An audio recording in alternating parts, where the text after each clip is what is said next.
तो देखो, रामायण में दो कैरेक्टर हैं, एक राम है और दूसरा रावण है।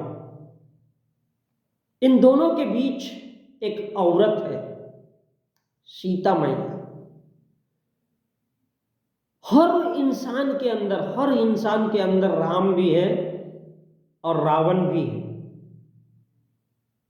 और ऐसा इसलिए है क्योंकि बुद्धि नहीं है। तो पहला है, बुरा करो, किसी को मार डालो, वध करो, हिंसा करो, चोरी करो, नफरत फैलाओ, ईर्ष्या फैलाओ, खुलकर करो ये सब साला, और धर्म की शरण ले लो तो सब छिप जाता है। दूसरा है, अहंकार पालो, घमंड पालो, अपनी ताकत दिखाओ, यस मैं बहुत बड़ा बॉडी बिल्डर और रोमन रेन हूं। तो उसको अपनी ताकत पर घमंड है, अपनी पढ़ाई लिखाई पर घमंड है, पर उसके पास आगे बढ़ने का अवसर नहीं है, वो रावण है।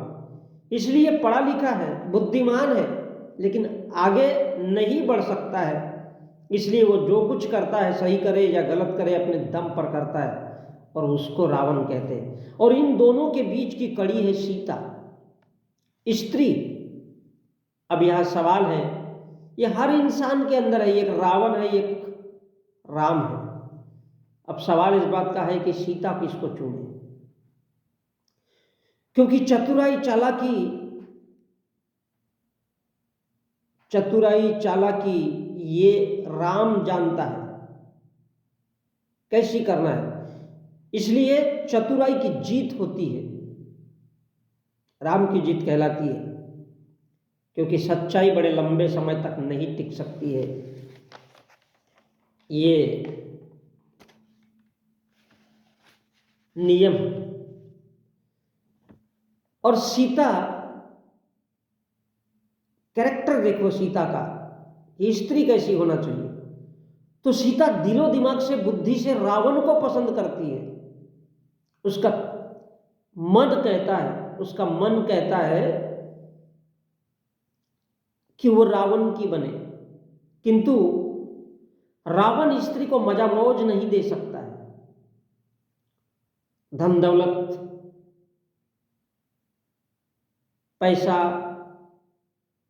इसलिए सीता मन से रावण की होती तो है, पर शरीर से राम की होती है। ध्यान दीजिए,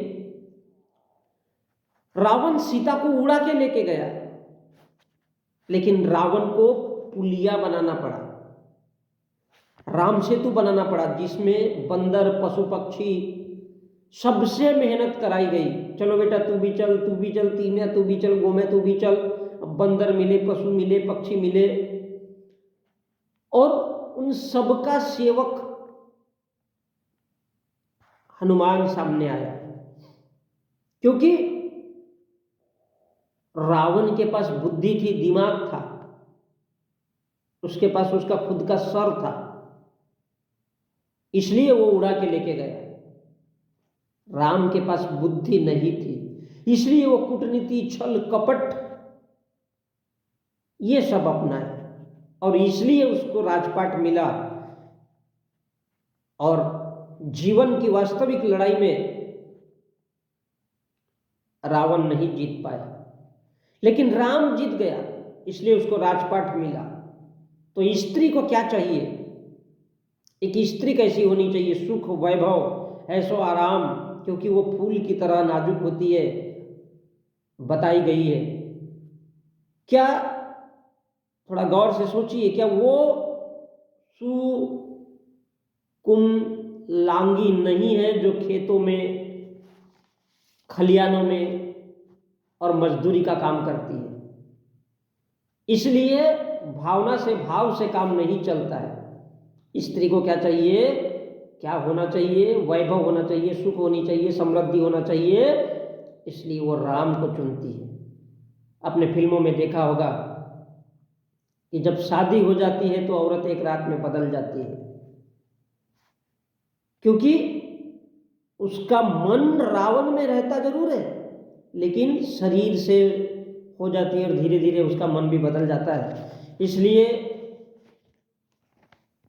राम रावण को जला देता है, पहले ही जला देता है ताकि उसके अंदर की जो बुद्धिमत्ता है, शिक्षा है, वो साली पैदा ही नहीं हो सके। और दुनिया देखे तो यही सीखे कि सीता रावण के पास थी तो सही, सीता रावण के पास थी तो सही, पर रावण कभी जान नहीं पाया कि सीता कौन है। कड़वी सच्चाई कह रहा हूं, जान ही नहीं पाया कि सीता कौन है। लेकिन राम जानता था कि सुख समृद्धि वैभव ऐश के लिए आएगी तो उसी के पास आएगी। और ये भी बहुत बड़ी सच्चाई है, क्योंकि स्त्री को राम चाहिए, रावण नहीं। वो कितना भी पढ़ा लिखा हो, बुद्धिमान हो, ब्राह्मण हो कहने के लिए, लेकिन उससे उसकी पटती नहीं है, क्योंकि वो वैभव भूख प्यास नहीं मिटा सकता है रावण। और क्योंकि वो दूर है, उसके पास लक नहीं है। वो ज्ञानी हो सकता है लेकिन बदकिस्मत है, लकी नहीं है, और इसलिए वो लंका में निवास करता है। तो मेरे कहने का तात्पर्य ये है, आपको क्या शिक्षा मिली? शायद नहीं मिली। तो शिक्षा क्या होती है? ये रामायण कहती है, महाभारत भी यही कहता है, किसी को जमीन नहीं देना। एक राम, एक रावण और एक औरत सीता मैया। तो देखो शिक्षा क्या मिलती है इससे? रामायण, शिक्षा धन अनमोल है, रहे सदा ये ध्यान, और उच्च वही कूल है, शिक्षा धन है महान। तो शिक्षा क्या है? तो शिक्षा ऐसी हो जिससे धन कमाया जा सके, पैसा, राजपाट, धन दौलत मिले, ऐसी शिक्षा हो, वरना ना हो तो साला कोई मतलब नहीं। उसको शिक्षा नहीं बोलते जिससे पैसा नहीं आता है। यानी शिक्षा का मतलब है जिससे पैसा ना मिले, वो सारी शिक्षा नहीं है। इसलिए पैसा फेंको और तमाशा देखो, पहले पैसा फेंको फिर तमाशा देखो। तो फिर क्या करोगे ये सब लाने के लिए?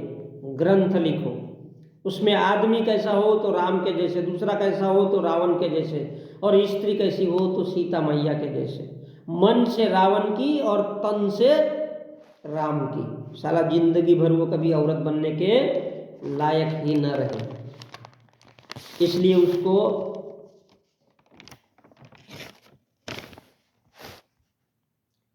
तो जिस शिक्षा से तुम धन नहीं कमा सकते हो उसे ग्रंथ नहीं कहा जा सकता। तो शिक्षा कैसी हो? जो पैसा कमा करके दे। गर आत, गुरु के गुण रहस्यों की अतड़िया, जिसे कोई साला देख ही नहीं सकता क्योंकि वो पेट के अंदर है, उसी को ग्रंथ कहते हैं। गर आत, अतड़ी, अतड़ियों के समान रहस्यमयी गुरु की अतड़िया, गुरु गुण जिसमें सब समाये हुए, उसी को ग्रंथ कहते हैं। और जो शिक्षा से धन पैदा करता है, जिस शिक्षा से जो धन पैदा होता है, उसी को कुलीन, ऊंचा और ऊंचे कुल का कहते हैं, जिसे ब्राह्मण कहते हैं। और इसलिए कहा गया है कि लाखों भेड़ बकरी मिलकर भी एक शेर का शिकार नहीं कर सकते, एक शेर का शिकार नहीं कर सकते।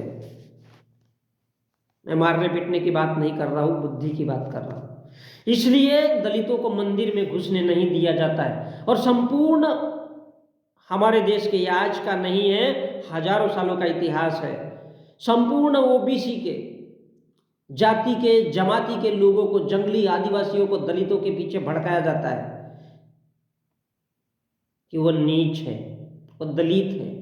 उनको पढ़ने से रोका जाता है, क्योंकि दलित अगर पढ़ लिख लेगा तो ब्राह्मणों के धंधे पूरी तरह से चौपट हो जाएंगे, बनिया धनवान नहीं रहेगा, और ठाकुर की नहीं चलेगी, ठाकुर की नहीं चलेगी, क्योंकि ब्राह्मण बनिया ठाकुर नीच साबित हो जाएगा, घटिया साबित हो जाएगा। इस बात का ब्राह्मणों को हमेशा डर रहा है। और इसलिए हिंदू मुसलमान गाय गोबर ग्रंथ, रामायण महाभारत, भगवत गीता, भागवत गीता, संपूर्ण ग्रंथों का निर्माण किया गया है, क्योंकि दलित धन दौलत नहीं, बुद्धि से लड़ता है। और बुद्धि से बड़ा ना कोई शस्त्र हो सकता है और ना ही कोई धर्म हो सकता है।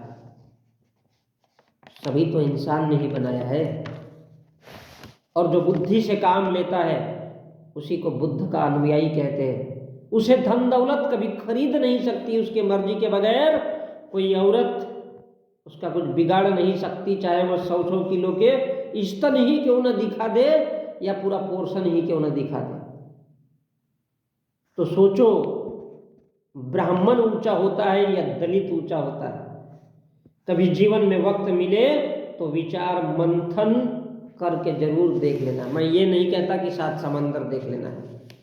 और इसलिए ब्राह्मण हमेशा ही दलित से जलता है, डरता है। और सोचो, जिन भगवानों की, पत्थरों की सारी दुनिया पूजा पाठ करती है, उस मंदिर में दलित नहीं जा सकता है, उसको जाने से रोका जाता है। तो दलित का खौफ देखो, डर देखो। जिन मंदिरों में रात दिन दुनिया के लोग पूजा पाठ करते हैं, वो मंदिर का भगवान उस दलित से डरता है। सोचो, दलित कितना बड़ा शेर होता होगा जिससे साला वो भगवान ही डरता है, जिसके रात दिन पूरी की पूरी दुनिया पागल हो होकर के पूजा पाठ करती है। और लोग कहते हैं कि जंगल का शेर राजा होता है, राजा होता है, राजा होता है। तो सोचो, इंसानों का राजा कौन होता है? इतना सा ही कहना था। मैं संजय।